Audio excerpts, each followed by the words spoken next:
Assalamualaikum warahmatullahi wabarakatuh. Waalaikumsalam warahmatullahi wabarakatuh. Gimana kabarnya anak-anak? Sebelum kita mulai belajarannya,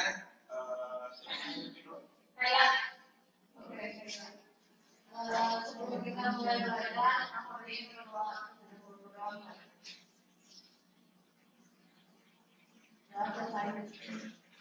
Semoga pembelajaran kita hari ini lancar dan juga berkah. Oke anak-anak, buat hari ini yang tidak hadir siapa? Ada yang hadir? Ada 2 orang kan ya? Kenapa?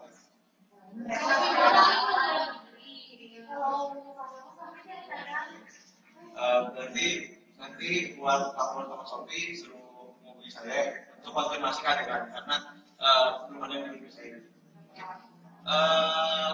Oke anak-anak, untuk materi sekarang itu adalah tentang pembuatan gambar dalam plafon dan kita kali ini mata pelajaran konstruksi dari utilitas gedung. Nah, anak-anak sendiri ada yang ingat pelajaran kemarin apa?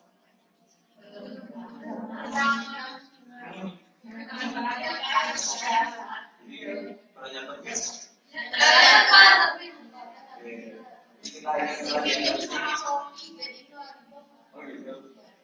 Nah,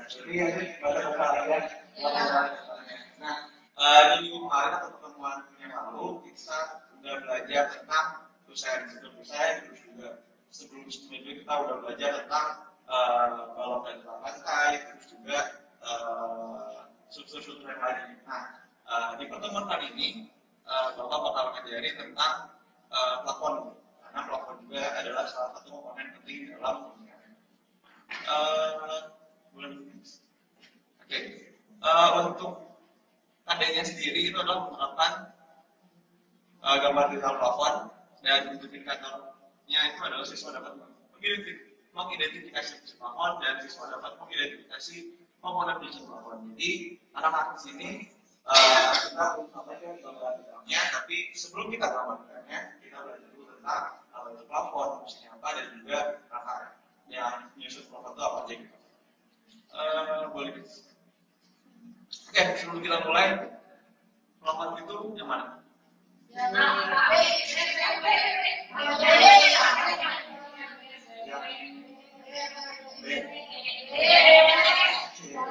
Jadi kalau yang A dong?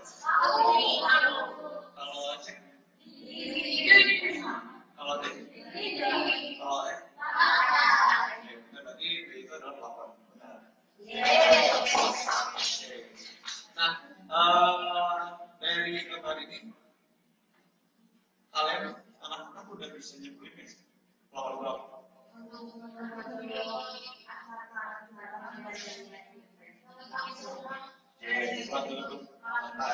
Untuk langit-langit ya. Oke, berarti konsepnya sudah ngerti gitu. Tapi secara tertulis pengertiannya adalah jadi pengertian plafon sendiri itu adalah langit-langit atau plafon adalah tumpukan interior atas yang berhubungan dengan bagian atas semua ruangan. Jadi ketika lantai dalam batas ruangan di bawah, maka plafon adalah batas ruangan yang ada di atasnya. Nah, yang mana kalau lantai itu adalah batas ruangan yang berhubungan dengan bagian bawah sebuah ruangan yang berada di tanah dan juga di bawah ataupun flat lantai. Nah, untuk plafon sendiri adalah yang berhubungan dengan sebuah bangunan, entah itu struktur atap ataupun atapnya langsung. Jadi ini ada yang bertanya? Oke. Selanjutnya adalah tentang fungsi dari plafon itu sendiri. Nah, fungsi dari plafon sendiri yang pertama adalah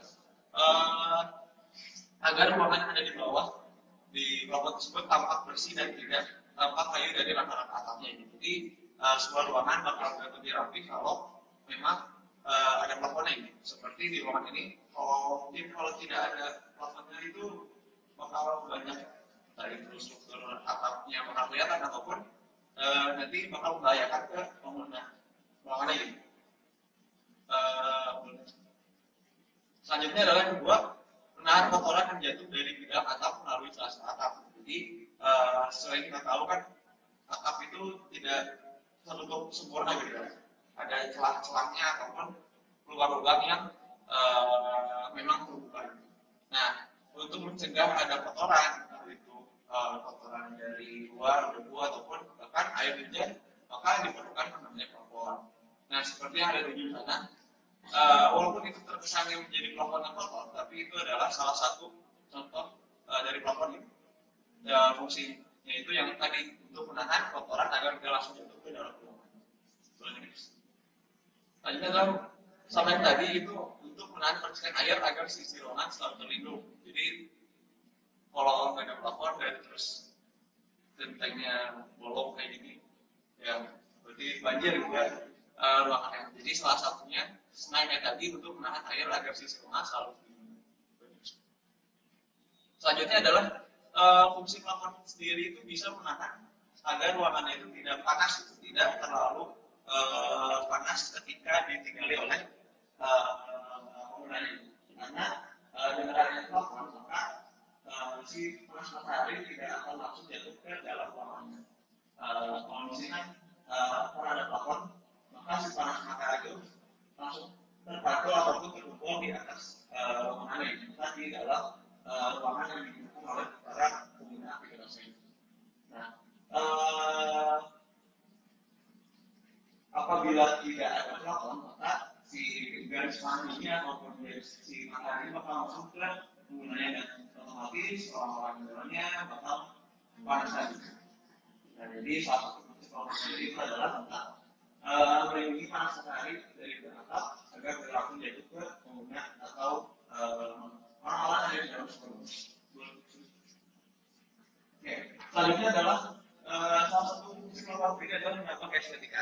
Jadi kalau tanpa plafon sebuah ruangan nilai estetikanya itu bakal ada sesuatu yang kurang. Nah, dengan plafon sendiri sebuah ruangan dapat kita olah ataupun kita buat sedemikian rupa agar berbentuk ataupun menambahkan profil-profil ataupun profil ruangan yang menarik. Nah, contohnya di gambar ini adalah beberapa contoh dari desain interior dengan plafon yang unik dan bisa menambahkan sesuatu itu dalam sebuah ruangan. Nah, dari fungsi plafon tadi ada pertanyaan? Oke.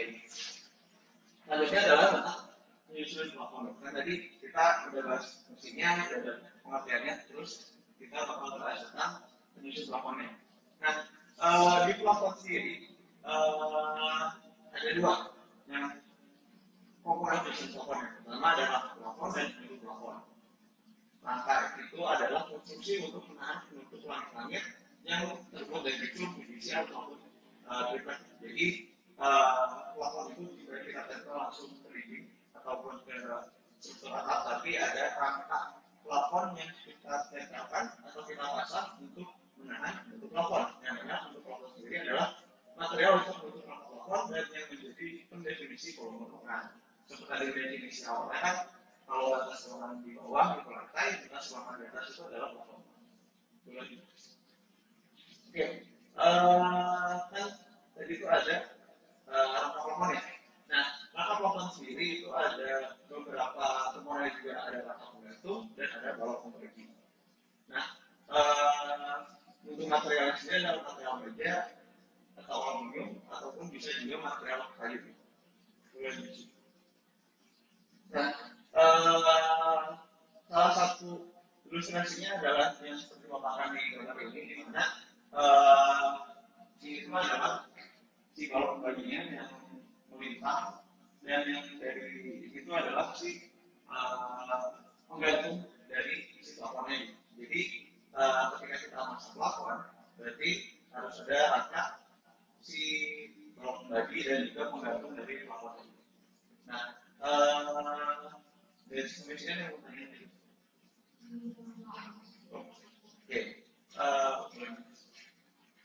Oke, selanjutnya adalah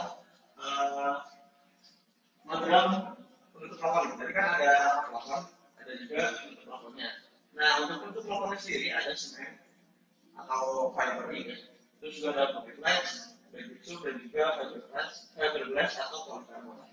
Nah, material-material ini kita pilih sesuai kebutuhan. Kalau memang dibutuhkan ini ternyata adalah sebuah topik baik, maka digunakan baik. Tapi kalau memang itu ya kita gunakan itu.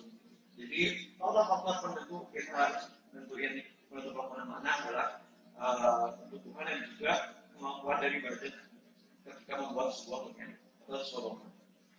Ada yang tanya? Ya, kalau ini pelaporan yang terbuat dari YouTube. Nah, untuk pelaporan sendiri itu dari jaringan. Ya.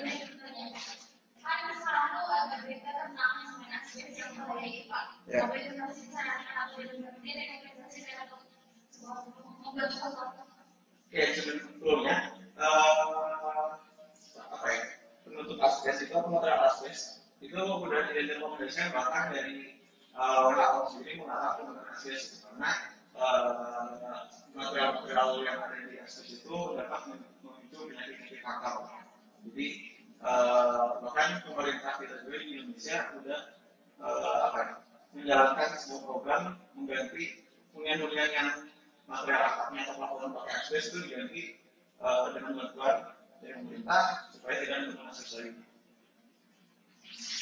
Ada yang mau tanya lagi? Oke, karena sudah cukup materi juga dan paham juga. Mungkin ada yang bisa disebutin nggak fungsi pelapor itu apa ya? Itu adalah yang pertama itu ruangan untuk pembersihan dan tanpa koridor dan peralatan yang kedua itu untuk menahan kotoran, yang ketiga itu untuk menahan kesukaan air atau sisi ruangan untuk ini, yang keempat mengurangi transportasi dari bidang mata, yang terakhir itu adalah menambah kesudahan ruangan dan membuat kesudahan ruangan. Oke. Saran kita kalau 28 ya? Oke. Kalau misalkan telepon nggak ada, maka romannya apa lagi?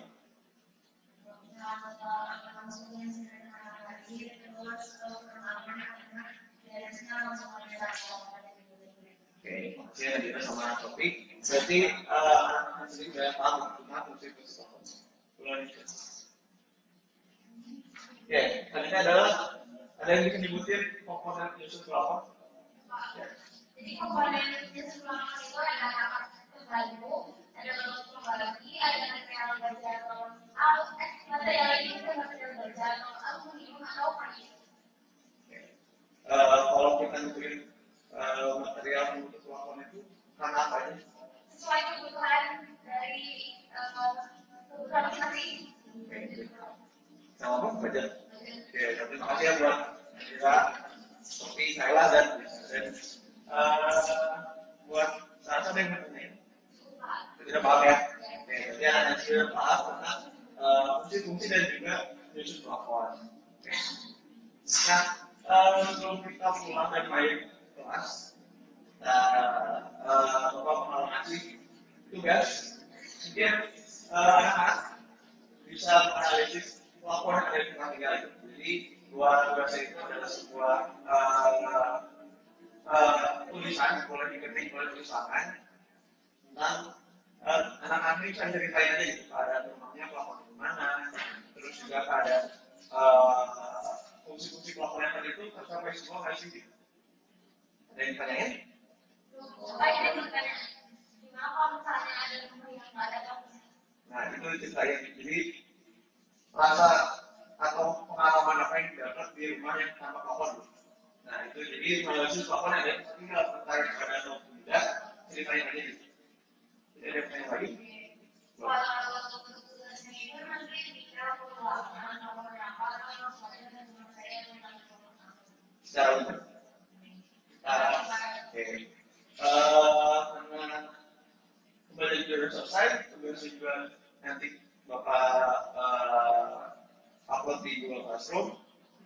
Mungkin untuk menutup pembelajaran ada yang ingin jawab?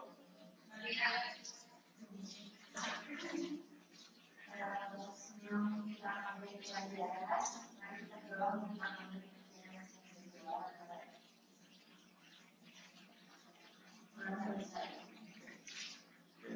akan